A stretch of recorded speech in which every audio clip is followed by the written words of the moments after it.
Catherine Goutte, bonjour. Bonjour. Vous êtes la directrice développement de Segos. Merci de nous recevoir. Pourquoi avez-vous demandé à 12 experts d'imaginer la formation de demain ? Alors, ce qui nous semblait en fait très important, c'est déjà de réunir des regards croisés sur l'apprentissage, sur la formation et sur les nouvelles technologies. Donc, d'avoir aussi bien des regards académiques, de professionnels, et puis également des personnes qui sont confrontées dans leur quotidien de formation à ces sujets-là. Quelles idées fortes sont ressorties de ce projet ? Alors, comme je vous le disais, en fait, ce qui est apparu, et c'est assez unanime d'ailleurs par l'ensemble des experts qui ont été interviewés, il y a une grosse évolution en fait sur le rapport au savoir et la place finalement de l'apprenant dans un dispositif de formation. On met l'apprenant au centre et finalement on le met en disposition de pouvoir aller lui-même de façon autonome, aller chercher à avoir accès à des ressources pédagogiques, des ressources de contenu selon différents médias pour que lui-même à un moment donné puisse composer son propre parcours de formation. Ce qui ressort aussi, c'est évidemment la notion de mobilité. Là où les personnes avaient des temps de formation en fait précis, par exemple 3 jours, 4 jours de présentiel en salle, là les personnes veulent pouvoir être toujours en fait dans un dispositif d'apprenance en quelque sorte. Les MOOC sont-ils une menace pour des organismes de formation comme vous ? Moi je ne crois pas. Alors c'est un vaste débat. Je souris parce que finalement, il faut se rappeler que les MOOC viennent des États-Unis. Ça a été créé quand même au départ par les plus grandes universités américaines, comme Harvard, Stanford ou d'autres.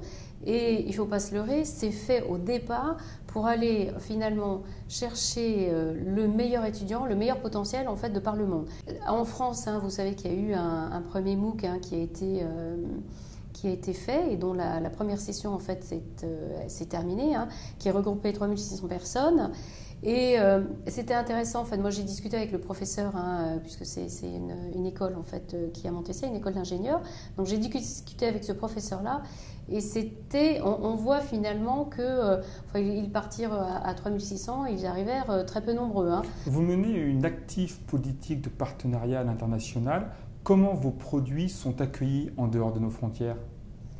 Très bien. Alors on a vraiment très bien. On a une offre internationale qui est blended aussi, qui s'appelle Global Learning by Segos et qui est une offre en fait de formation sur les thématiques habituelles sur lesquelles Segos est présent.